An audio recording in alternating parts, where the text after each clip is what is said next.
Thank you to all the participants who have stayed with us throughout the yesterday and today, last session. Good afternoon, and I hope you all have enjoyed the sessions yesterday and earlier today. Now, this session, we have the topic of this session is "Don't be a fool, be careful." It is very tempting for investors to focus on the high returns when they look for investment opportunities. And they tend to ignore warning signs of scams. When you know that when it's too good to be true, it's likely that it can be dubious and it is, you may lose your life savings. The topic, "Don't be a fool, be careful," is very catchy and is meant to shock you into opening your eyes and ears to learn how to avoid scams. Scammers work on potential victims' greed, loneliness, fear, ego, anything. So long as you are vulnerable and you expose yourself to scammers. We have with us 4 very eminent speakers from regulatory bodies. Yes, Jegatheesan is also from FIMM, is also a regulator of the marketing and distribution of unit trusts and PRS schemes, private retirement schemes. And they will be sharing their experience and knowledge on various scams. You will learn how to detect scams and protect yourself, your family and friends from scams.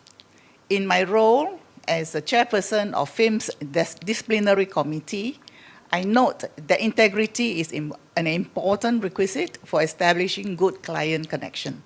The misconduct cases heard by the committee have reviewed the relationship between the UTS and PRS consultants with their clients tend to be very transactional.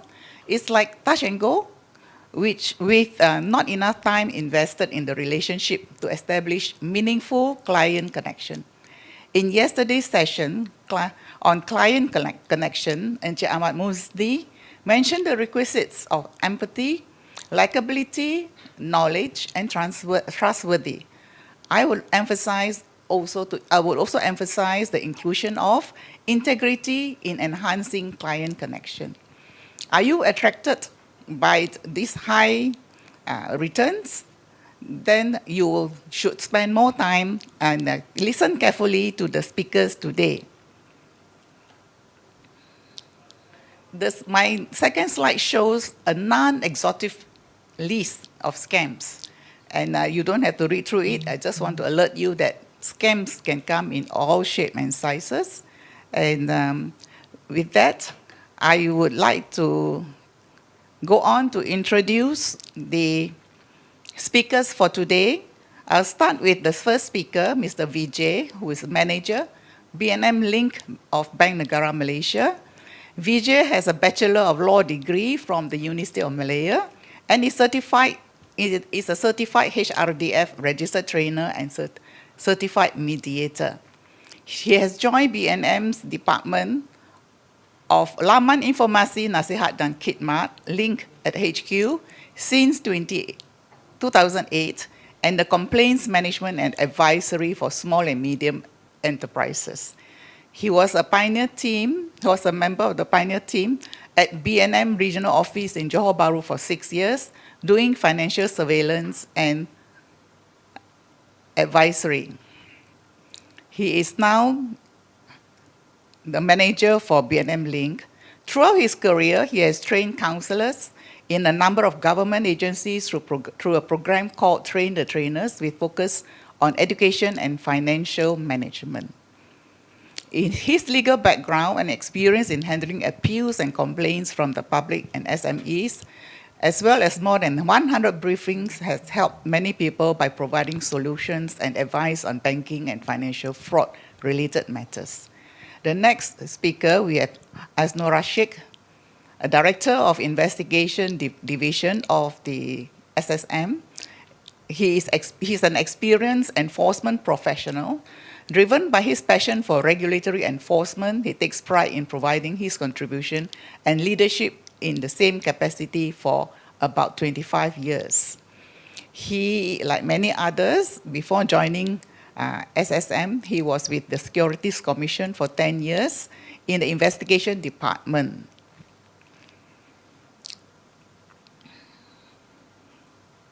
He is a certified fraud examiner and obtained from the Association of Certified Fraud Examiner in Austin, Texas, USA, and a chartered accountant registered with the Malaysia Institute of Accountants.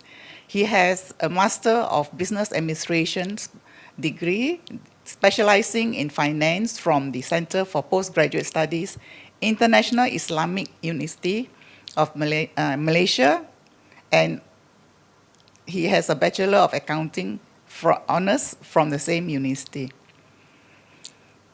In addition to his official duties in SSM, he was appointed by the Ministry of Finance as council member of the MIA, Malaysian Institute of Accountants, on 15 October 2015, and he sits and is actively involved in various committees within the MIA. Next speaker, we have Mr. Jawahar Ameer Ali, the General Manager of the Consumer and Investee Office, SC.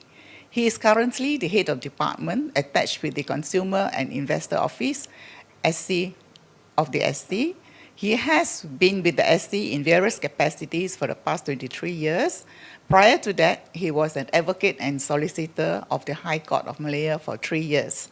He has a Bachelor of Laws degree from the International Islamic University. Lastly, we have Mr. Jegatheesan. He is currently heading the Legal and Regulatory Affairs Department of FIMM. He is responsible for handling FIMM's legal matters, formulating, drafting, and enforcing rules and regulations issued by FIMM, including investigating complaints received against or misconducts committed by unit trusts and private retirement schemes consultants and distributors, and taking the necessary action. Let us now hear the first presenter, Mr. Vijay from Link and BNM Office. Hi. Thanks, Madam. Okay. Hi, everyone. Good afternoon. Okay. Today, I would like to share some basic things about scams. Okay. When you look at the legal requirement, so any deposit taking require a license from Bank Negara. So to be considered whether this is valid deposit taking or illegal deposit taking. Of course, there are elements under the law to show what is illegal deposit taking. Okay, but for a layman, let me just explain. I would relate this to get rich quick schemes, or what known as scheme cepat kaya. Okay. Everyone would want to be rich, okay, but how quick you want to be rich? So how fast and how easy you want to be rich? Let me answer that. It is not easy. Okay, even to earn a monthly salary, you have to wait for your salary date. Okay, it is not easy to make money. Even to do a business, okay, a small business, even to do a nasi lemak seller, they need to invest into making the nasi lemak, invest their time, and they have to wait to sell whatever they have prepared. For example, if they prepare for 50 packs, they have to wait maybe 4 hours to sell off that 50. And most of the day, they could go back with extras, which unsold nasi lemaks. Okay. Even for a small business like that, there will be a possibility of loss. Okay. For get-rich-quick schemes, often the company or the scheme operator would guarantee you that there won't be any loss. Okay. They will guarantee you for your investment amount and also the profit amount. For example, there are schemes which offer you, you invest 10,000 per month. So what you'll get return of 10% every month until 3 years. So at the month of 10, you get back your capital. So after that, it will be your profits. Okay. not easy to say that 10% return per month is genuine, because a company which is big enough to give shares, if you purchase shares, you need to wait until 1 year cycle, then a declaration of profit and loss, then only a dividend will be declared. Okay, that is 1 year cycle. So for this kind of schemes, usually they'll promise quick returns, like monthly returns. Even there are schemes promising return in 6 hours. So something out of mind, but still people fall for it. Okay? You have to know any opportunity for investment should come with the risk of profit and loss. Okay? There's no such thing that capital guaranteed. Okay? No such thing that guaranteed how many % of profit. Okay? If, just logical thinking, if someone knows that you are going to make money 10% per month, why they should look for you? Definitely they will just keep it among their family members and relatives. Okay? Logical thinking, the one approaching you wouldn't know who are you. So no point that they are going to assist you with such recipe to be a millionaire. Okay? If we have, as a normal human being, if we have the recipe to be a millionaire, definitely we won't share to just anyone. Maybe we'll share with your siblings, and not more than that. Okay? So there are a lot of red flags that you have to remember and think. Basically, logical thinking and rational thinking will help. So often, when we ask the customers, did you check? Did you validate the information? So there are investors or even victims who tell us that, yes, we did check. So when you ask further, where did you check?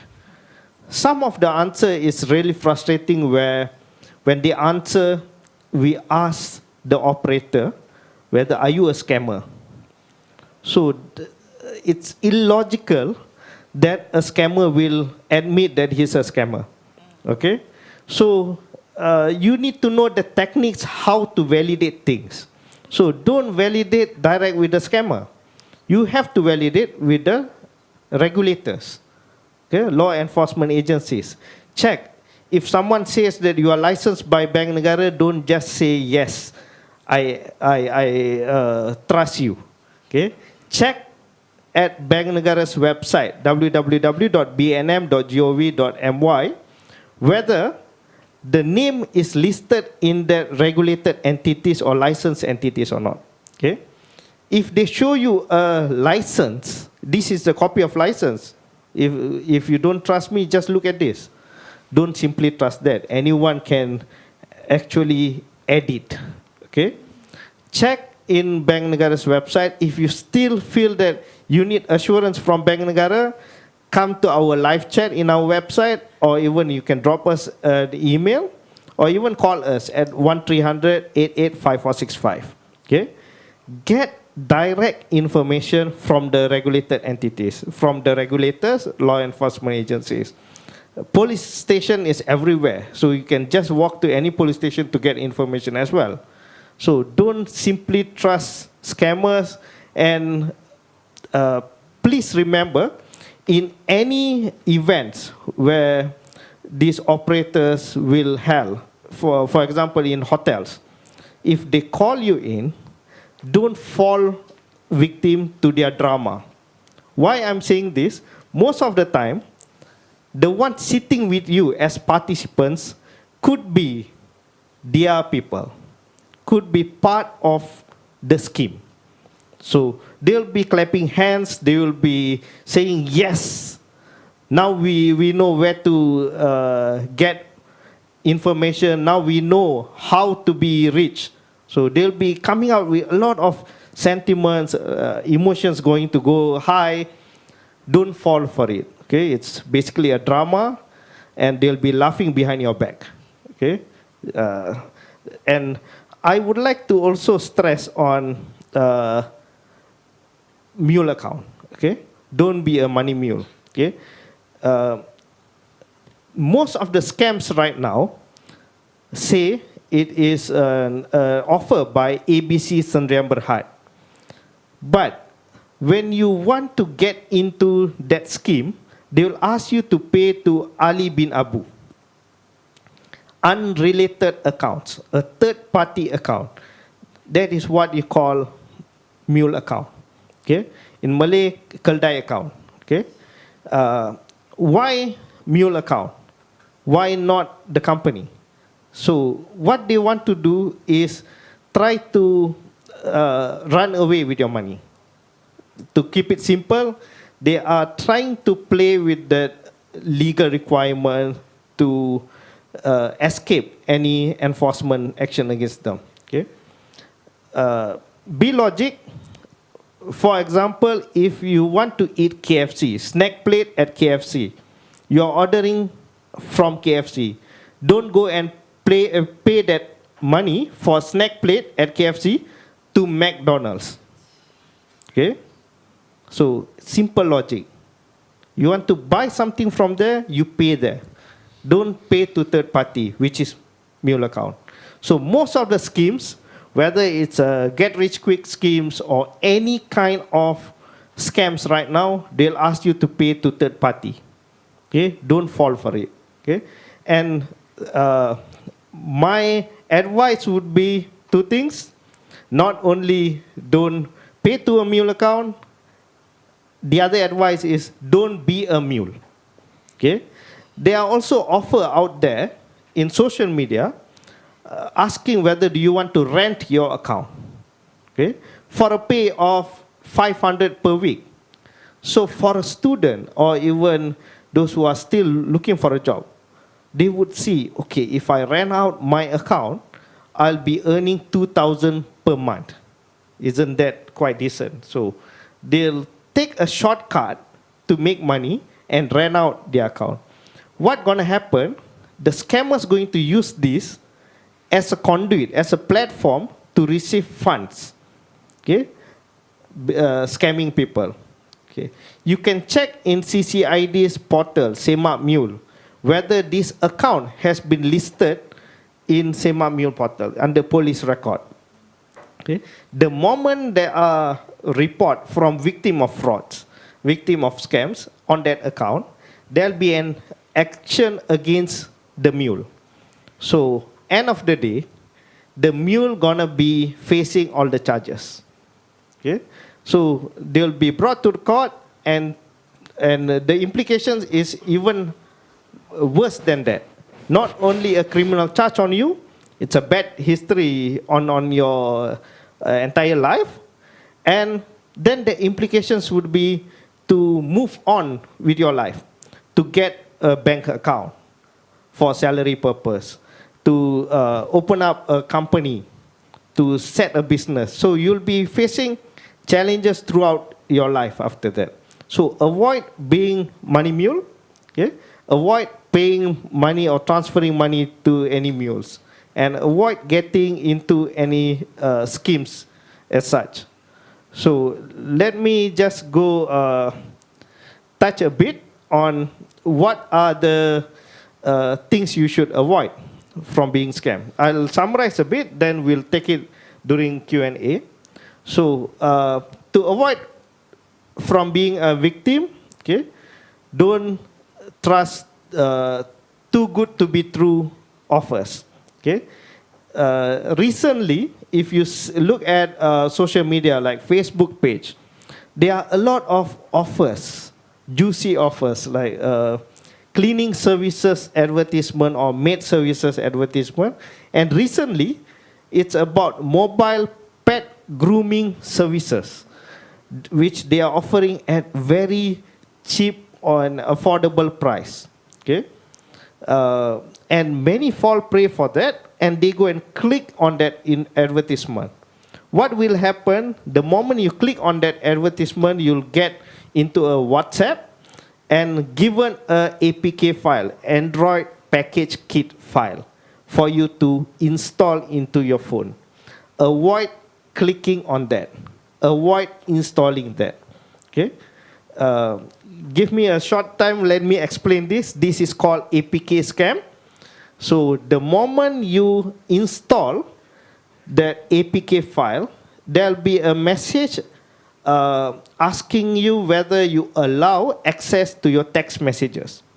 Okay? Just like downloading any applications, there'll be a pop-up, allow access to text messages. The moment you say yes, basically you are allowing scammers to hijack your SMS.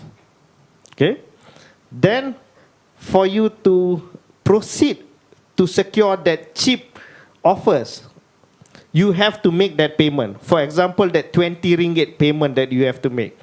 So you will fill up a form, then you'll be given a choice, which bank you are choosing. When you click on that bank of your choice, there'll be a phishing site. Okay?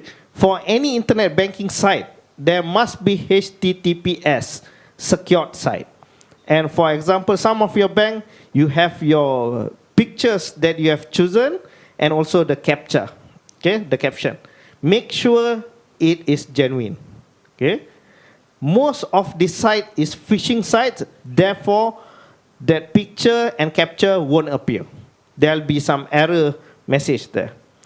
Do not proceed to key in your username or password. The moment you key in username and password, basically you are divulging your username and password to the scammers who already have an access to your SMS. So they have everything to complete transactions. Okay? This is APK scams. Remember, don't believe anything too good to be true. Don't click on things. Be careful of phishing scams. Do not install any applications out of the verified source, which is the Play Store or Google Store. Okay? Whoever give you through any means, emails or WhatsApp or SMS, do not download anything. Okay? So I'll summarize this, and for any information, you can follow our Amaran Scam Facebook page. So you'll get the latest modus operandi, and also you can engage us through that social media page. Okay? I'll wrap up here. I'll attend questions after this. Thank you. Vijay, I just need to check with you quickly. In the past, there was advice that banks will never call their customers on the phone. Is that still true? Okay. The advice came because of phone scams, Macau scams. Okay. Banks will not call you to obtain your information, your credentials. Do not disclose your personal banking account details through phone to anyone. Okay, no matter that person claiming to be a banker or even the regulators. They claim as LHDN, police, or even Bank Negara. Do not disclose that details. Another question I have is, when a scam victim transferred funds into a scammer's account, can Bank Negara freeze the scammer's account and help recover the victim's money? Okay. For that purpose, if you you call that unauthorized transactions, okay, if you happen to know that there is any unauthorized transactions happening into your account, immediately contact National Scam Response Center at 997, which operates daily 8 a.m. to 8 p.m. Okay? The first line of defense would be the bank's fraud hotline, which runs 24/7, 24 hours. So banks have dedicated fraud hotline. Contact them to immediately secure your account first. Okay?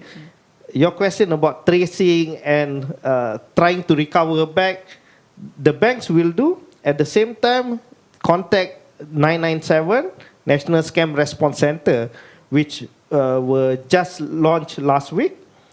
So for that, basically it's a collaboration between NFCC, PDRM, Bank Negara, MCMC, okay, we will try to trace and block that funds.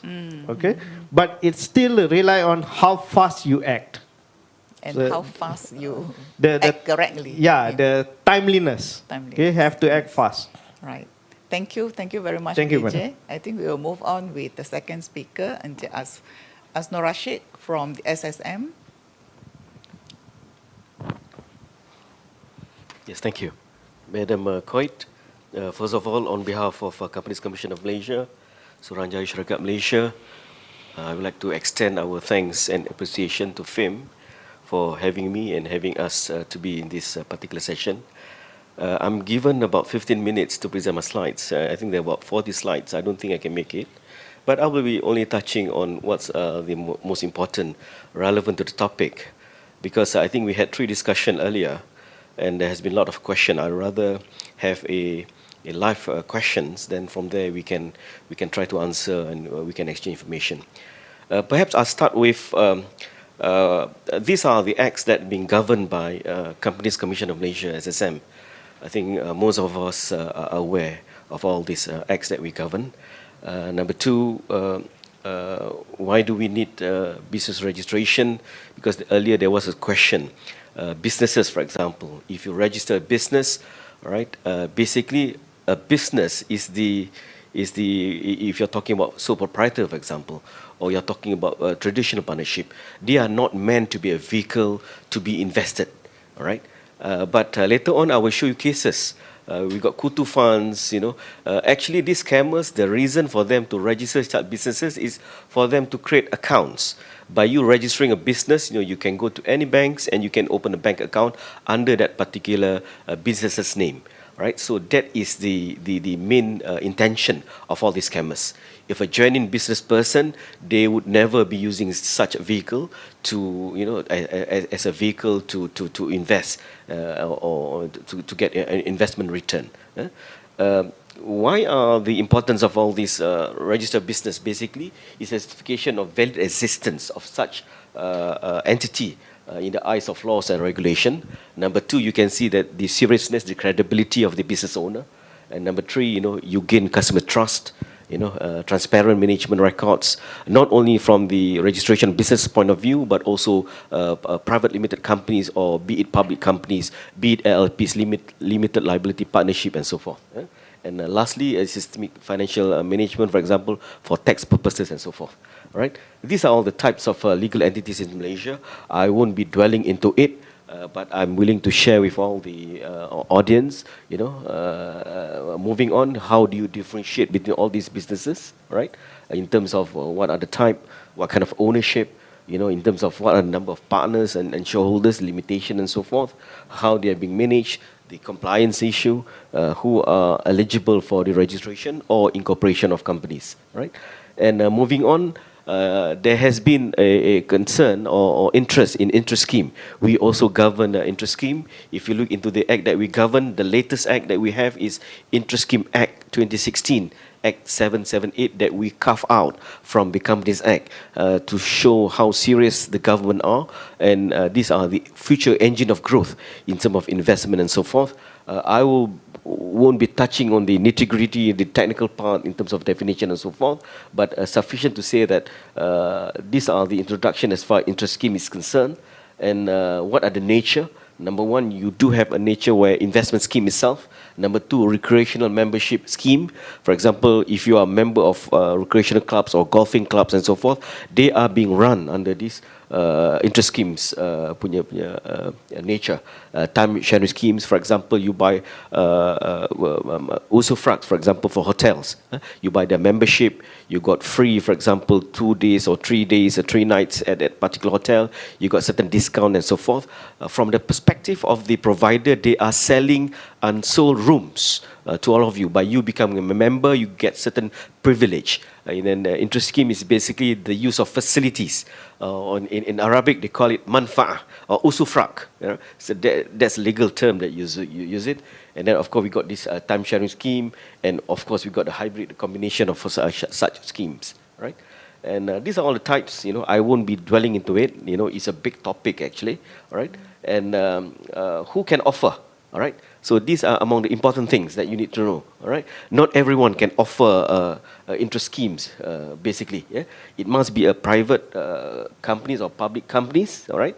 And you are required to appoint a trustee, and you need to have a trust deed.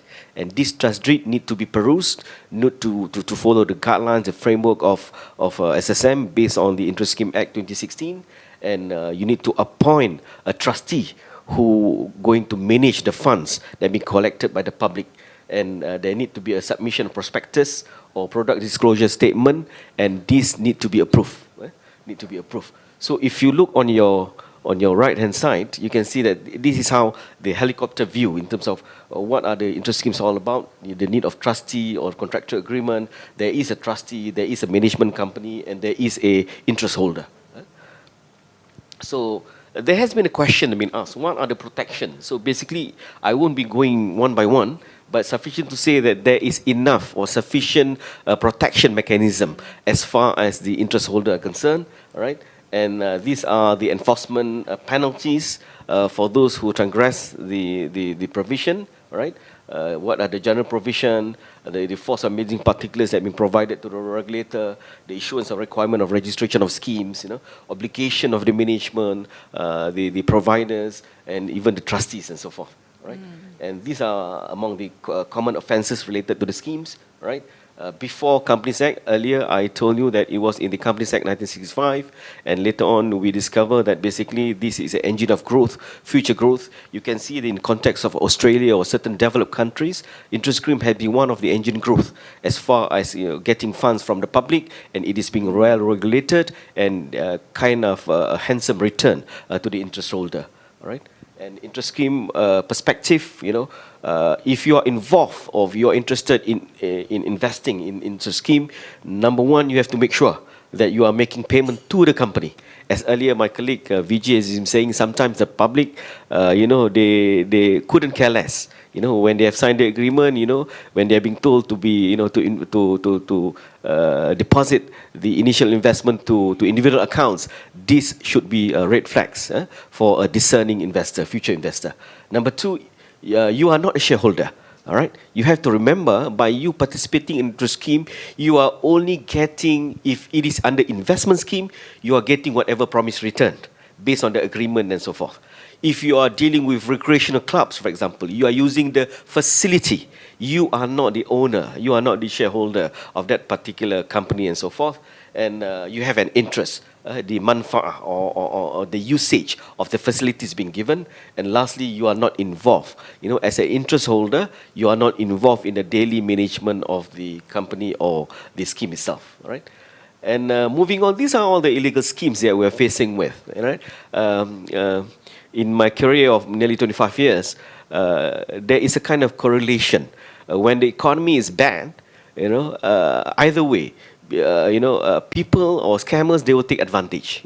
They will promise you the moon and the stars. All right, and of course everything is rosily pictured. All right, and sometimes what we can see is basically they are tapping on your greed actually. All these scammers, they are trained or they are very good in terms of knowing what you want, or knowing what you dream of, and they will give such a rosy picture. All right. For example, our friend has been saying that there's a guaranteed return. There's no such thing of guaranteed return. Yeah?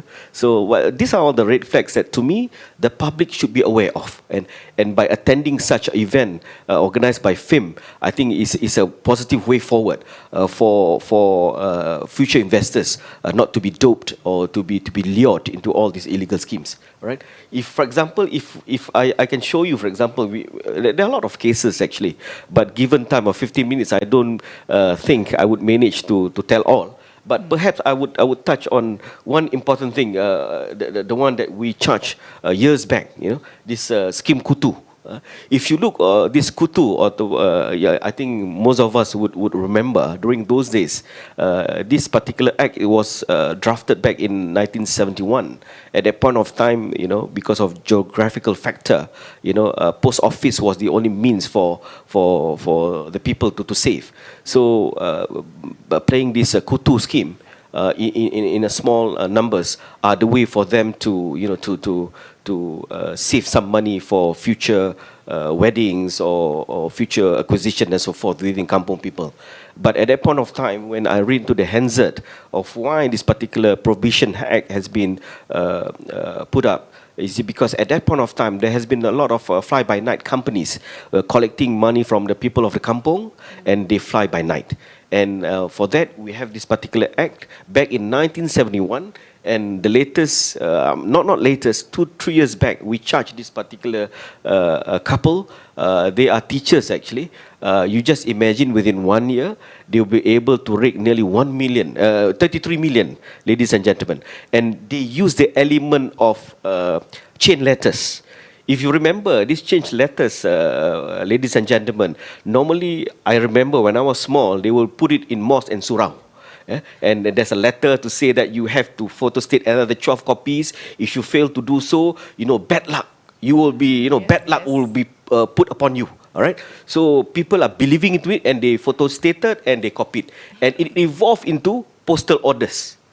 What they do with postal orders is basically, okay, by having this kutu scheme, you only buy 12 postal order. One postal order costs about 10 ringgit. 12 postal order is about 120, and they promise you, by you investing into these postal orders, 120 ringgit, the potential will be about 5,000 to 6,000 ringgit.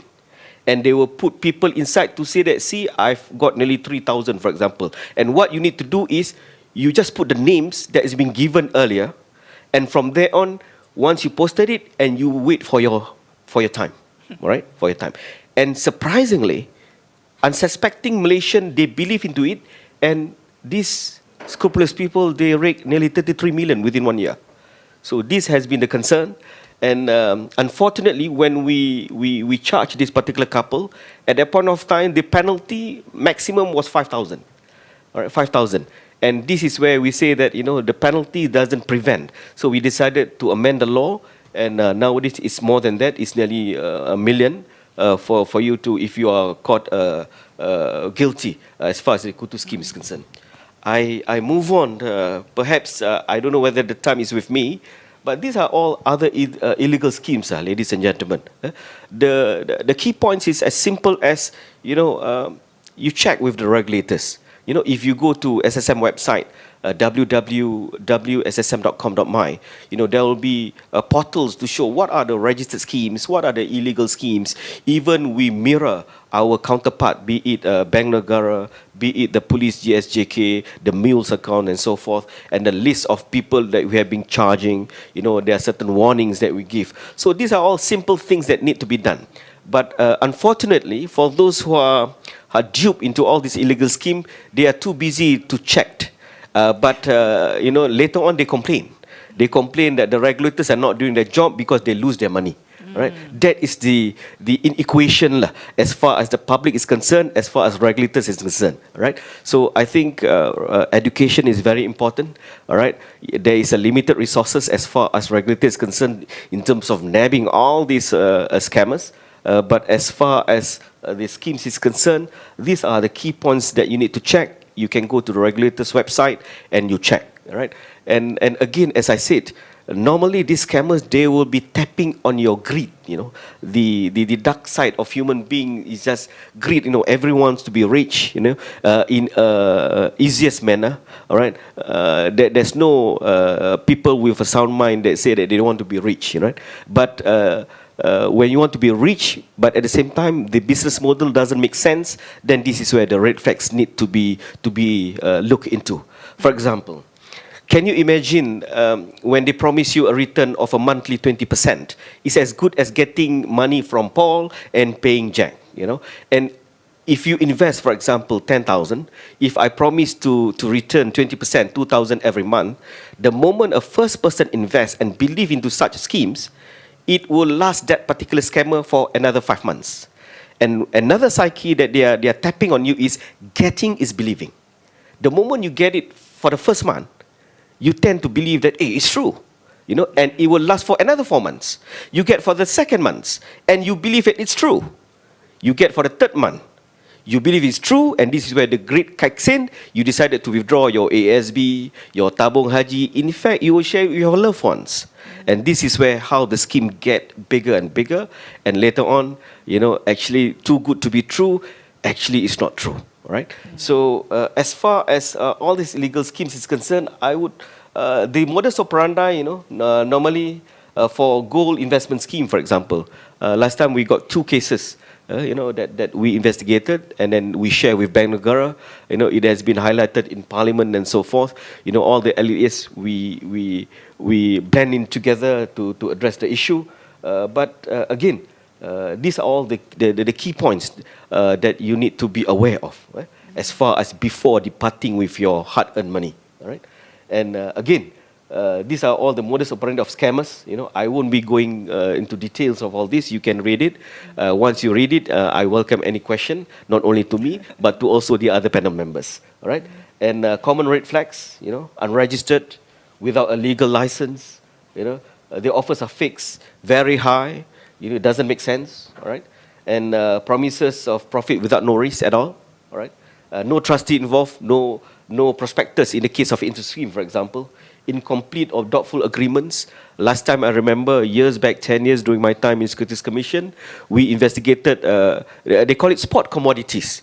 I had a master at that point of time where I asked my professors, even I asked my professor in Cambridge, have you heard about spot commodities? And they say, yes, if you are talking about spot commodities, you are dealing with physical market. But these scammers, they say that, no, we are not. And we ask you, are you dealing with future market? No, we don't do future market. Are you dealing with spot markets? You provide the physical? No, we are both. So, scammers, they are very creative, When they want to get your money, they come up with terms, and terms which is mixed up with the futures market and mixed up with the spot commodity. You're talking if you are a player, for example, physical player, right? But these are all the elements that they will be using to impress you, Moving on, sample techniques that have been used. If you look at this herd mentality. One of the bubbles said that pensyarah A kata scheme ini okay, all right? Even we have cases where I don't want to name names, you can see that they are professors, but when they get the investment, so-called investment, getting is believing, and this is where other people are following the herd mentality. For example, a successful government officer invests, for example. You see that government officers A has been retired, he's successful, he invests. So that is one of the criteria sometimes they use. They don't make their own research, and this is the problems when they invest in such schemes. They don't do their homework. They simply believe. They are happy to depart with their money, and later on when they didn't get their return, they will be complaining to all the regulators, and sometimes to the extent of making accusation to the regulators why we want to get the money. As far as we regulators concerned, we are dealing with the criminal sanctions. If you want to get your money, there is a civil route, civil action that you need to be taken. But rather we need your cooperation when we want to take action against all these scrupulous scammers. Right? Moving on. How business information. So these are all the investors need to do. All right. Basically, you need to gather the right information. You need to do checking. You need to do verification. You need to keep records. That's the most important thing. The proof to show that you have departed your money to that particular company and so forth. All right. And you have to be aware. All right. And always come forward. The problem sometimes with people is sometimes in Chinese they say paiseh. They are malu lah because they have made wrong decisions. But sometimes if you don't come forward and to tell, you will not prevent the scammers from operating. Meaning to say, if you let these people let free, they will be scamming other people as well. So hopefully, if you are being cheated, come forward. We'll try to help you in any way that we can. Otherwise, we'll give you ways how we can at least nab these unscrupulous people. So how to check and verify, I won't be touching on this, but this is some promotion that I'm required to do. All right, what are the legitimate websites that you can get information from for you to verify? All right, and these are what the type of information. I think you can read this. I think I'll end up with these last slides, these are important facts before you invest in any schemes, all right? You can read it through. These are all the initiatives that are being done. These are all the framework that we have. And lastly, my departing word is, don't be a victim. Have your senses. If you are never, for example, you have no credit cards or outstanding payments, don't ever answer a call and suddenly believing into that, someone from the court call you on a Saturday. I'm working for the past 25 years. I haven't heard any court in Malaysia working in Saturdays. All right. If you receive call on Saturdays, make sure it's be sensible. Normally government agencies or even the courts, they will be calling you on Saturdays or in public holidays. Yes. With that, thank you very much. Yeah, thank you. Aznorashiq, I have a question for you from the Slido, from the participants. Yes. But I think you have answered it because the question is, I have encountered failure to get back my capital for an interest scheme. Okay. May I know where can we complain and get back our capital? Okay. This is a very interesting question. There is no guarantee whether you can get all, right? No guarantee, because there is a caveat emptor. Even if you invest in, for example, in unit trust, as an investor, you are required to read the prospectus, and you should be aware what kind of risk that you are dealing with. What will be the appetite of risk that you're willing to take, right? So you can lodge your complaint to SSM. As far as if that particular scheme are registered scheme, normally there will be a remedy. There will be a remedy. So these are all the protection elements that we have. And of course, we would like to know why the operator has been not fulfilling their promises. Is it because of mismanagement, or is it because of siphoning of monies by the operators and so forth? But if everyone in that particular interest scheme, be it the trustee, the operators, even the interest holder, if everyone diligently played a role, I don't think it will be a problem. But again, buyers beware, investor beware, caveat emptor.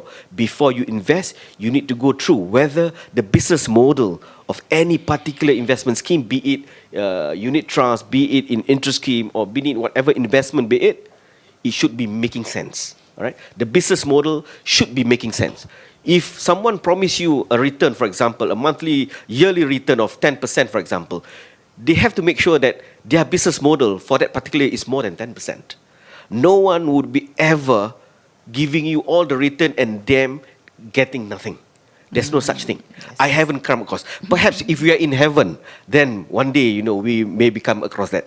Hopefully, all of us will go to heaven. But if you are in heaven, we don't need to invest, because there will be no worldly needs, worldly needs. But again, as I said, on a serious note, if the promoter promise you a certain percentage of return, their business model should be more than that, because there are expenses need to be borne as well. All right. So these are all the basic common sense that, to me, an investor needs to have.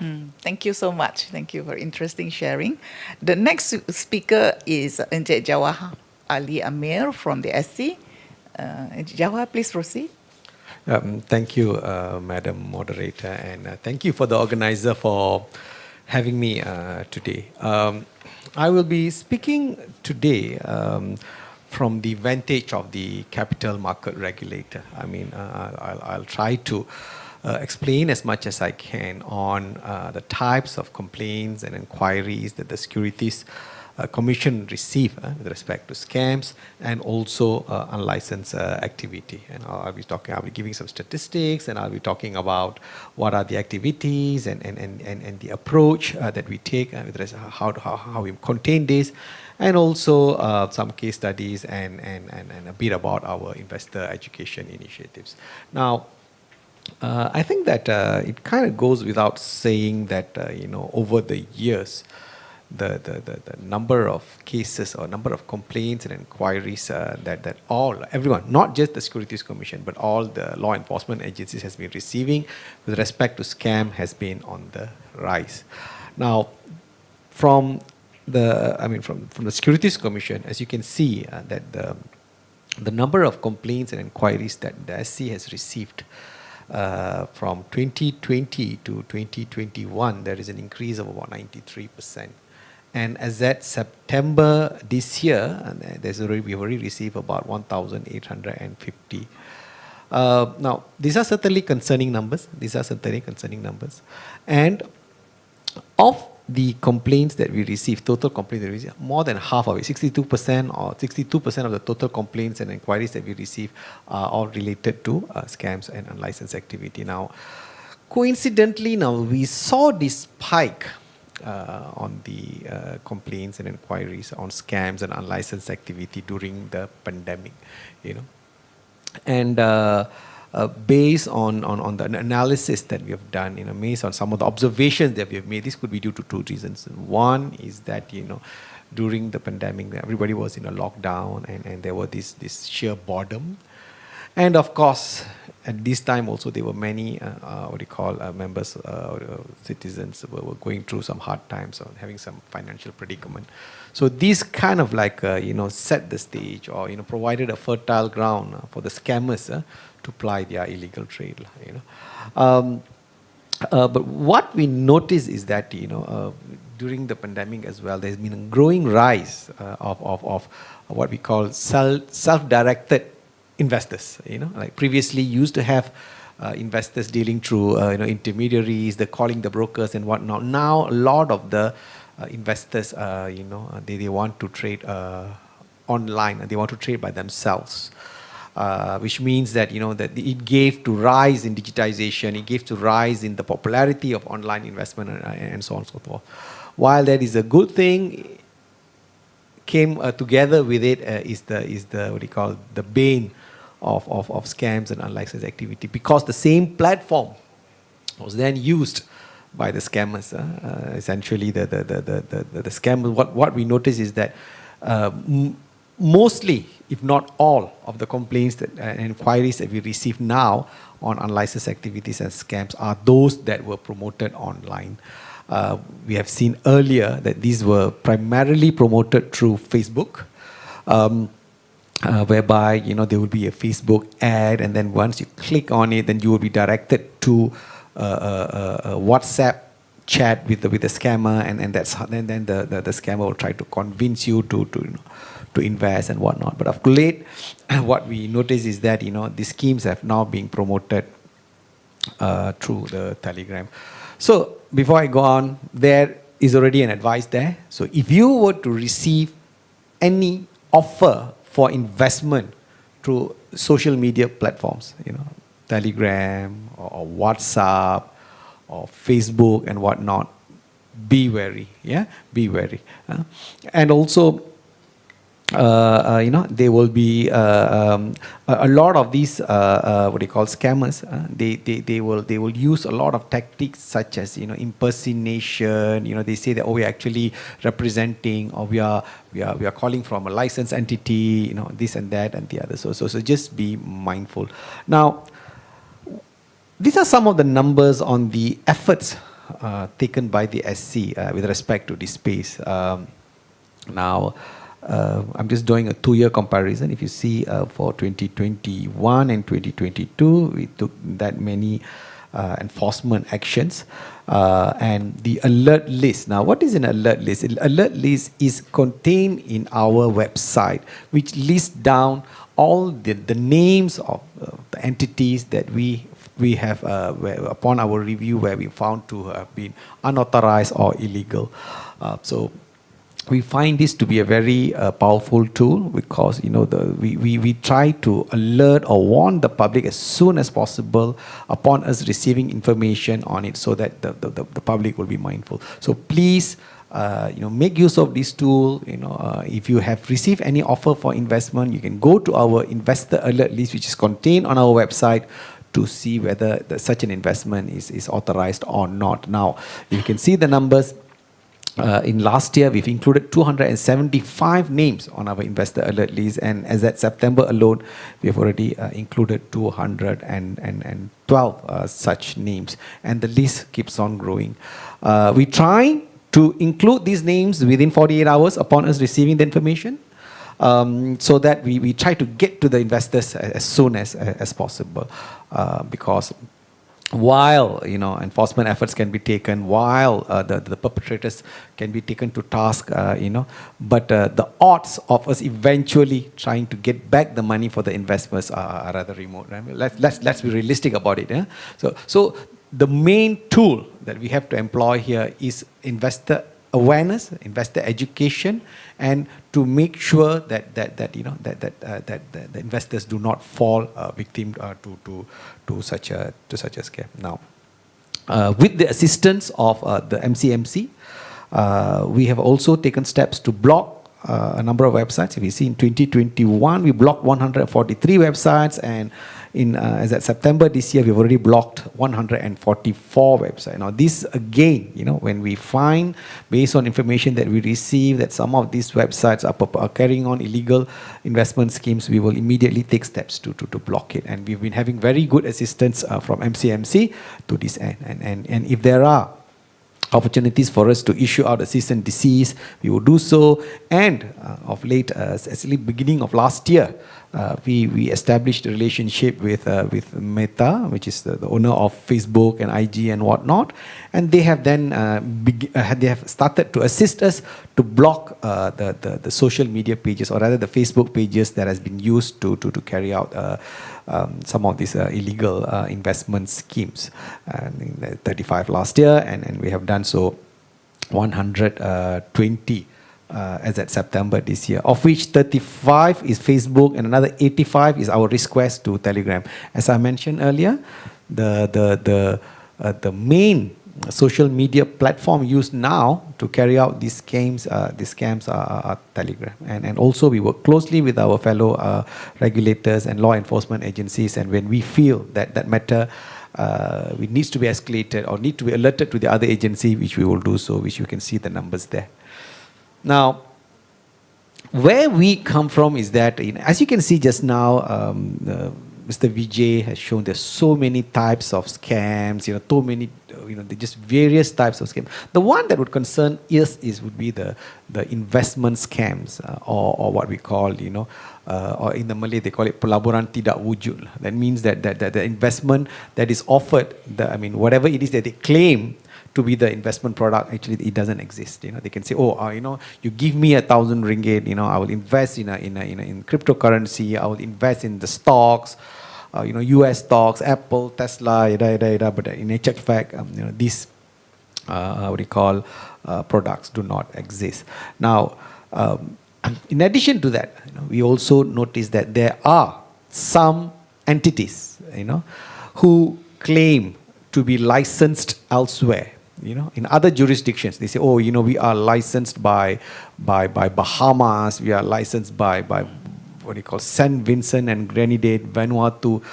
We consider these jurisdictions to have less stringent, requirements to be licensed, and they will obtain a license from these jurisdictions, and then they will try to target investors, including Malaysian investors. Now, that is not allowed. So whilst they may have a license to elsewhere in other jurisdictions, but if an entity intends to carry out any regulated activities in Malaysia, they must have a license in Malaysia, or they must be registered with the Malaysian Securities Commission, in order for them to go. Now, what you see on the screen here is the various types of activity which the law, or rather our laws requires to be licensed. There are 8 such activities. Now, if anyone intends to carry on any of these activities, they must be licensed by the Securities Commission of Malaysia. And there are also certain activities that needs to be what we call registered. Example would be digital asset exchanges. In Malaysia now, currently, we only have 4 digital asset exchanges that are registered. So please, investors, if you intend to trade in cryptocurrencies, only do so through this platform that has been registered with the SC. Now, why? Because in order for any entity to be licensed or registered with the SC, they would have to go through stringent regulatory requirements. We would impose conditions on them, all with the purpose of ensuring investor protection. Yeah. So if you are dealing with an unlicensed activity in Malaysia, and in the event of a dispute, assuming that you transfer your money to this to this company that's claiming to be providing investment platform to Malaysians, and they say that, oh, I'm registered with UK or Australia or the other jurisdictions which I've just mentioned just now, and in the event of any dispute, you will not be able to seek redress, or you'll not be able to make any claims and whatnot. But if you were to trade through the entities that has been properly regulated, properly licensed or registered with the SC, so if you have a claim to make, if you have any dispute, you can always lodge a complaint with us, and we will try to assist or mediate where possible. Yeah. So these are some of the reasons why you must only deal with licensed and registered activity. Now, I will not spend too much time on this, but these are some of the multi-pronged approach that we take. As I mentioned just now, whilst we can take enforcement action, but that we want to make sure that we warn the public so that they don't fall victim to begin with. So what we do immediately is that we put them on the alert list, and then we refer to other agencies, we lodge police reports and block the websites and the other actions that where if we feel there is a need, then we will issue a cease and desist directives, administrative action, criminal action, and also civil action. These are all the enforcement tools that are available to us, which we can use as and when we feel there is a need for us to do so.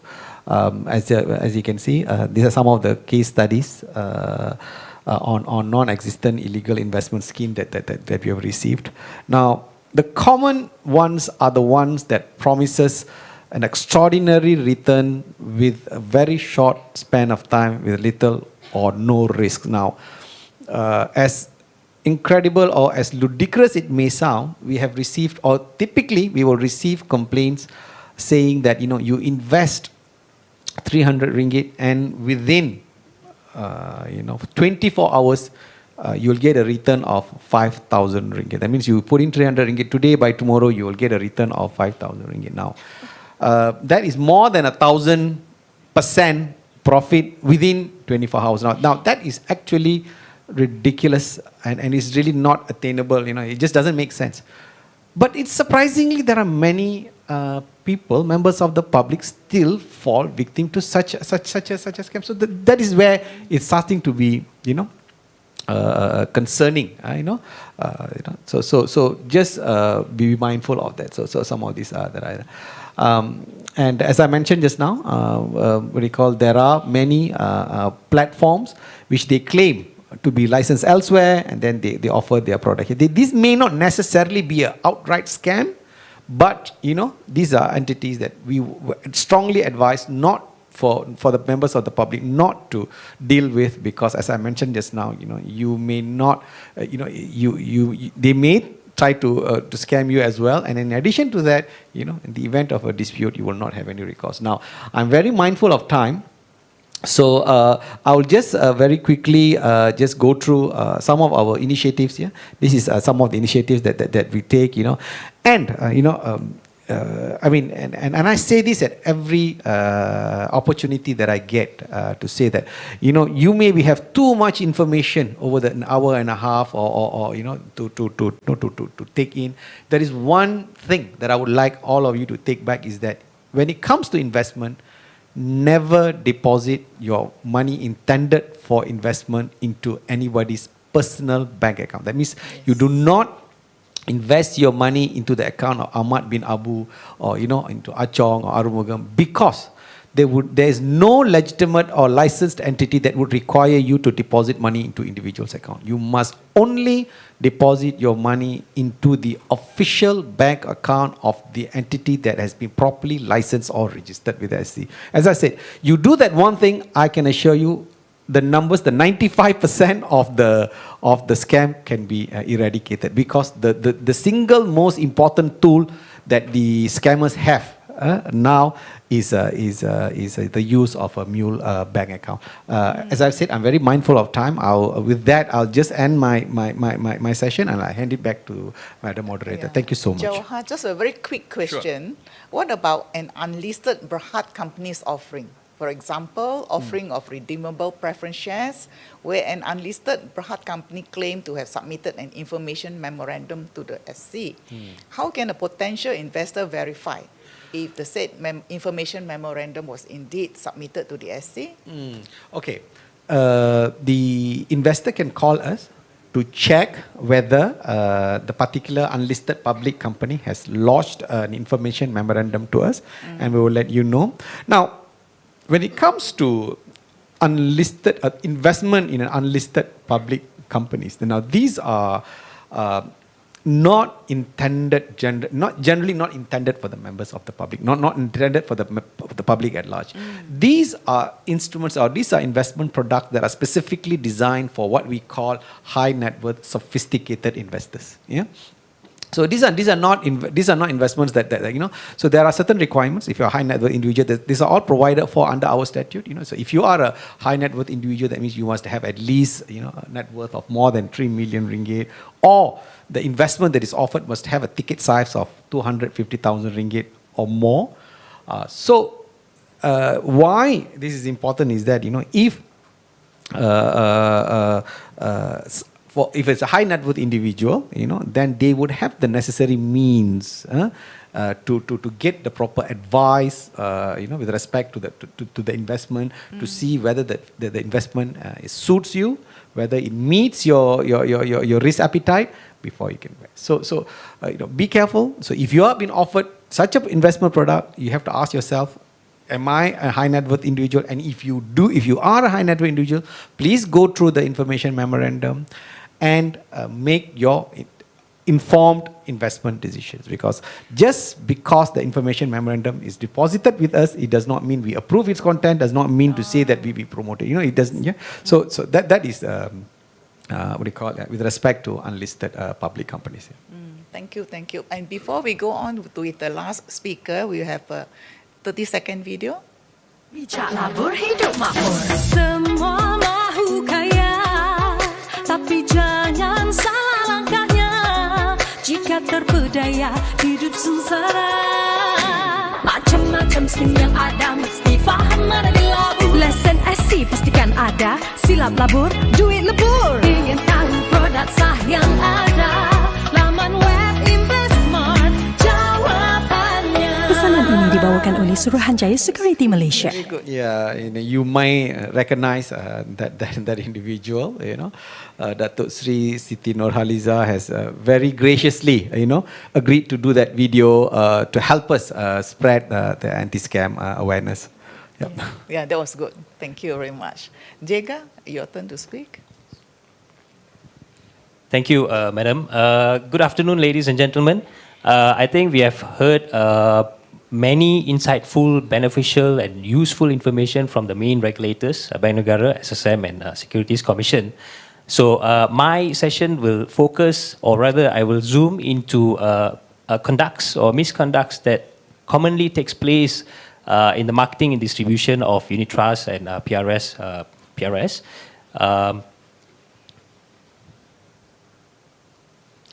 Right, I will skip these slides. I think the senior management of FIMM have spoken much about FIMM's role this morning.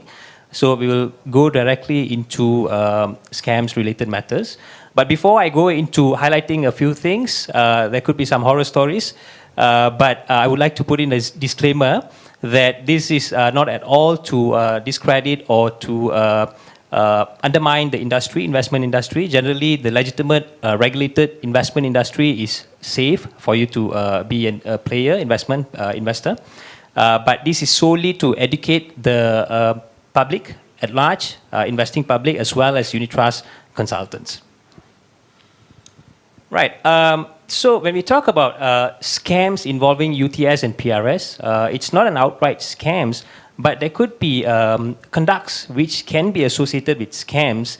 So the first one there is misappropriation of investors' money. As what Encik Jawahar from SE has highlighted, do not give cash to anyone, any individual, or put your cash into, transfer your cash into any individual's account, because highly likely that your money may be misappropriated, right? So I'm going to be very direct on that. Do not give money to any individual, including your unit trust consultants, right? Next, falsification of prospectus, investment statements to deceive investors. This as well, we have identified and experienced things which are happening in the industry. I will, in a short while, highlight to you a case study which we have identified. Unauthorized investment transaction using pre-signed forms. So apart from giving cash to the individual, be it unit trust consultant or PRS consultant, pre-signing blank forms or not reading through your forms and signing it as well can lead up to you losing your money. Promoting unauthorized investment product, we will also look into a case study on that. False representation on product features and returns. If you don't really take the initiative to understand what you are investing in, then let me tell you, you may be getting into trouble. Non-consultants dealing with UTS and PRS. So all these promotions which are made through social media, you also need to be aware and ensure that all those who are promoting it are also licensed or registered with relevant authorities for doing so. Right. When we look further into why and how all these misconducts or events are happening, obviously there are contributory factors, right? So basically, giving, as what I've mentioned earlier, giving or transferring cash into consultant's personal bank account can lead to your money being misappropriated, or it's not being transferred to where it's supposed to be transferred. Pre-signing, pre-tampering investment forms. Say, for example, if you are asked to pre-sign investment forms by your unit trust consultants, the answer should be no. You shouldn't be doing that. And when we analyze further as to why these are happening, the common reasons are basically trust, right? It could be someone that you really know for a long time. It could be a very good friend. It could be your family member who you really trust, but it may or may not be the kind of consequence that you may want to. Convenience as well. In a short while, I will also be highlighting a case study where you will see that pre-signed forms were signed at an earlier stage, which has led the investor to suffer some losses. No due diligence done on consultants, investment products, prospectus, and marketing materials. In the course of our work in analyzing or reviewing complaints received from investors, we also have identified that commonly investors do not understand or read through the documentations involved when it comes to investments into UTS and PRS. So the one document that you really need to read and understand is your prospectus, right? Because you have all the product details there.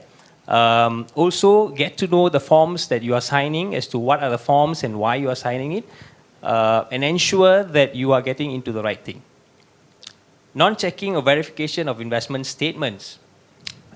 This as well has led to many complaints being lodged with FIMM, where investors are not even aware that distributors, right, the companies or fund house that they have invested their money with, used to, or the fact that they have been sending them investment statements for them to read. They are supposed to be reading and understanding their investment statements to know what is happening to your investment. Do not just rely on a single person to actually inform you of or update you on the portfolio of your investment.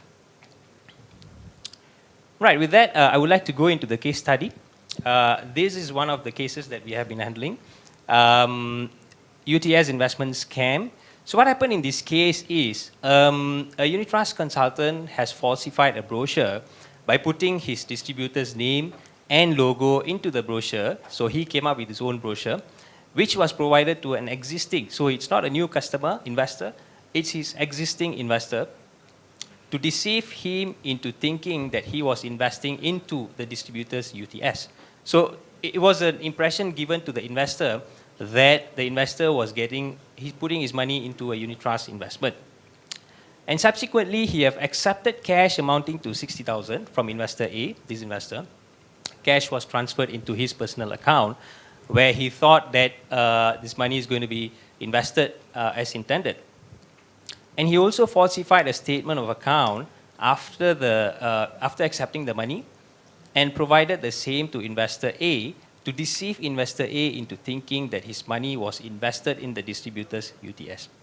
So this is not the first time we are seeing it. This has happened before, where money was accepted and investors were given statement of account or summary of account, giving the impression that the money has been properly invested into a fund house, but actually it didn't go into the fund house. And this particular consultant, because this investor is already an investor or his client, and in the first investment that he legitimately made, he has actually changed the phone number of the investor, substituted the number to his own number in the master application form and suitability assessment form related to an existing investment of the investor, with a view to conceal his misconduct. So why he did this is so that the investor don't get calls from the distributor, or the investor himself don't get in touch with the distributor. However, things didn't work in the favor of the consultant for a long time. The investor was not able to contact, the fact that the investor was not able to contact the consultant, he got in touch with the distributor and found out that the 60,000 ringgit that was transferred into the unit trust consultant was not actually invested into the fund house. And in this case, what it happened, or why it happened, is because the investor has trusted the consultant so much. He has known the consultant for some time, so he trusted him with his money. He has given his money, and he has lost it.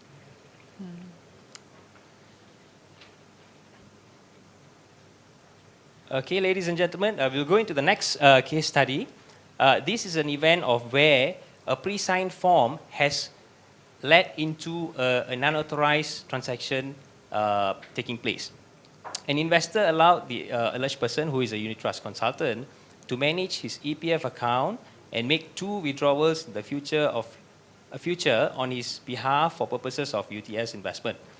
To ease this process, the investor agreed to pre-sign the following investment forms: 2 KWSP forms and 2 investment transaction forms. So what happened was, at the initial stage of investment, the investor also has agreed to make future investments, i.e. to withdraw his money from EPF to be invested in a UTS, and agreed to pre-sign 2 forms for the 2 transactions. And subsequently, there were 2 transactions taken place, and that was performed by the unit trust consultant.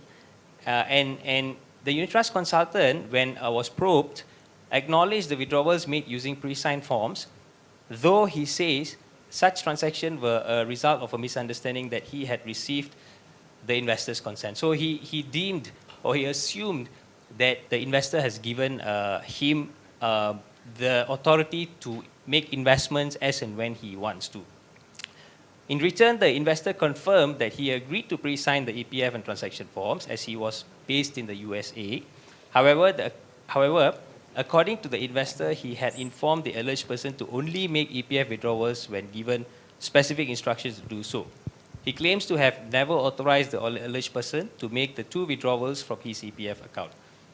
In this case, the alleged person has earned commission from such unauthorized transaction. So investors out there, though it may be convenient to sign forms in advance so that you don't have to see the consultants in the future, or it's purely for convenience purposes, this may lead to a very, very unwanted event. The next case study would be an involvement by the unit trust consultant in an unauthorized product in Malaysia. So complainant alleged that the alleged person had marketed an unauthorized product to her. The unauthorized product in question was distributed by an e-commerce company based in Singapore, which is not recognized or authorized to be distributed in Malaysia. A Malaysian company ABC's Namberhad, just a sample there, claimed to be the authorized distributor of such product in Malaysia. The alleged person admitted having conveyed information pertaining to the unauthorized investment product to the complainant and assisting her in making the purchase. The alleged person confessed to receiving referral commission from distributing the unauthorized investment product, and that none of her investors, I repeat, none of her investors had received a refund from the investment in the said product. The alleged person confessed to investing approximately 200,000 of her own money in the said product. So here what happened was, a person being a unit trust consultant herself didn't know that she shouldn't be getting into such unauthorized investment. And on top of that, she have also pulled in her own investors or customers to invest money as well. And she was involved by facilitating the customer's investment into such investment product. Just as a reminder to all consultants out there,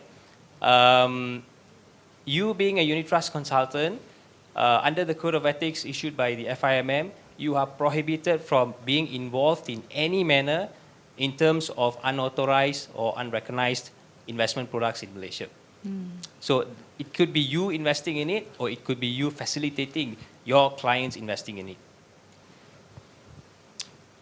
And to share the kind of actions that FIMM can take, so as a result of all these complaints that we receive, of course, the due process of investigation will take place, and the disciplinary committee will hear the case, and as a result of which, if the person is found guilty of the offense, we may impose any of these sanctions against unit trust or PRS consultants.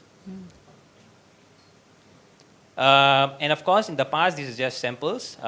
Unit trust consultants have been publicly reprimanded. So my reminder here to you is, it is not worth it. If you are complained against, then the investigation will have to take place. And if you are found guilty of the offense, then necessary actions will be taken against you. Right, key takeaway points. Roles to play by investors. I think when it comes to investments, it is not just unit trust consultants' responsibilities, but investors have to play their own responsibilities as well. Know your consultant. Make sure that the person you are dealing with is a legitimate, registered or licensed person by the regulated authority. As far as FIMM is concerned, as what has been mentioned in the first session this morning, you may verify whoever claims to be a unit trust consultant or PRS consultant by logging or visiting our website. There is this site called Authorized, is my consultant authorized, where you can put in the FIMM's number or the name of the consultant or the IC number if you have it, to check and ensure if the person is registered with us. And please, this is also another reminder, no cash to consultant, right? In whatever circumstances, please do not give cash to consultants. Even if it's for convenience, do not give cash to consultants. No pre-signing investment transaction forms. As I've highlighted, this can lead to many unwanted consequences. Educate yourself and do necessary due diligence on products and documentations. There are plenty of documentations to review. Right, there are regulations in place where unit trust and PRS, as far as unit trust and PRS are concerned, in marketing those investment products, there has to be marketing documents or materials that have to be given to the investors. Get acknowledgement of your investment immediately and read your statements. To understand that it's very common. We have 5 minutes left. Yeah. Thanks, madam. To ensure that your investments has been put into the correct channel, you have to read and understand your statement. Roles to be played by consultants: know your investor, customers, no accepting of cash from investors, no causing or accepting pre-signed investment transaction forms. Educate your investors to avoid investment scams and authorized investment products. So I think here, investors, consultants can play a very important role in educating investors, because you being, you can play the messenger role as you have access to many information, be it from the regulators or social media or even the media. You can be the first point of information to be provided to your own investors. Do not get involved in any unauthorized investment products, including investing or recommendation to your investors to invest. With that, ladies and gentlemen, I would like to end my session with some words of wisdom. Do not let your intelligence hijacked by temptations, greed, and emotions. With due respect, don't be a fool, be careful. Thank you. Thank you, Jega. Thank you very much. I'm glad you have mentioned the pivotal role UTS and PRS consultants can play in protecting their investors from scams and enable them to invest and grow their nest egg in the unit trust industry. We do have some questions from the from Slido, from the audience. The first one I would like to raise with Vijay. Will the number 997 cover all scam issues that the public may face, or are we going to be transferred from one line to another amid administrative jurisdiction issues? Any one-stop center? Okay, for NSRC 997, it is meant for quick intervention on unauthorized transactions. So it is specific for to assist those unauthorized transactions per se. So not for cheating cases or investment cases or even your normal police report follow-ups and so on. So it is not meant for follow-up on cases. It is meant for first response. First response. So quick report so that the authorities can quickly intervene and secure the transactions. Thank you. There are some investments that make overseas. There are some names here, Triumph, FX, etc. Are they considered to be illegal deposits because they are actually licensed overseas? For forex trading, so you must have a license with Bank Negara in order to conduct such business, foreign exchange trading.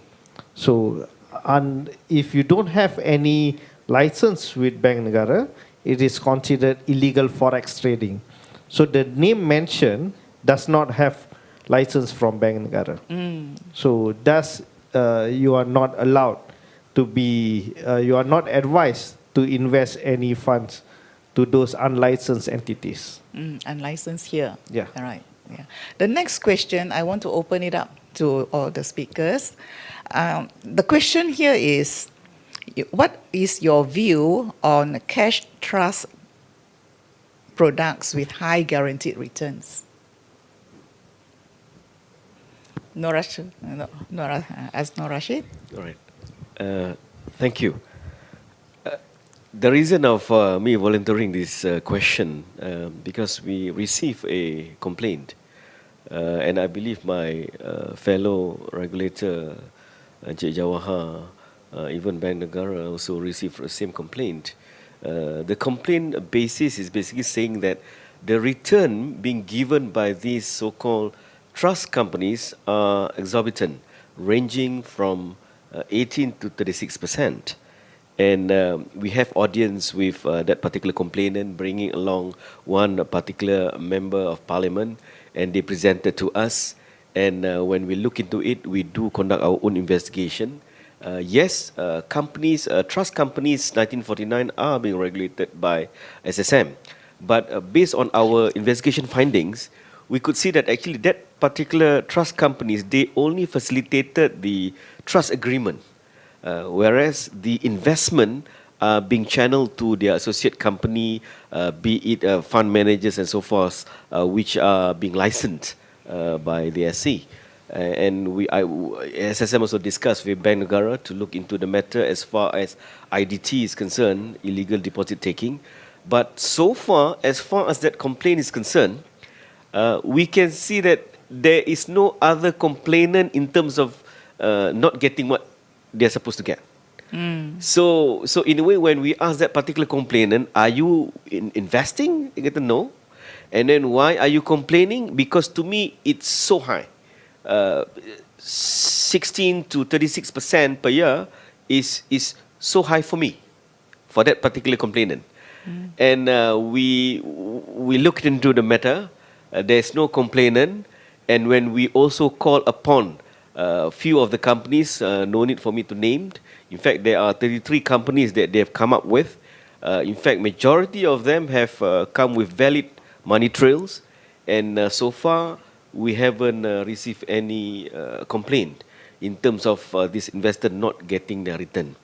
There are a few other points that I would like to highlight, but let me stop here. But as far as that particular complaint is concerned, yes, it is being done through that particular trust companies, but that trust companies only facilitated on the trust agreement, not managing the fund itself, because they don't have the capacity, the legal capacity to invest. And later on, based on our investigation, we could do the trailing to say that that particular money is being invested through their associate investment companies or fund managers, which are licensed by the regulator. Thank you so much, Thank you. Aznorashiq. And because of time constraint, I will just have a final conclusion. In conclusion, I would like to share with everyone a very wise African proverb: watch where your money goes. Ask not where your money went. That will be too late. With that, thank you very much, everyone. Thank you. We come to the end of our session. Thank you.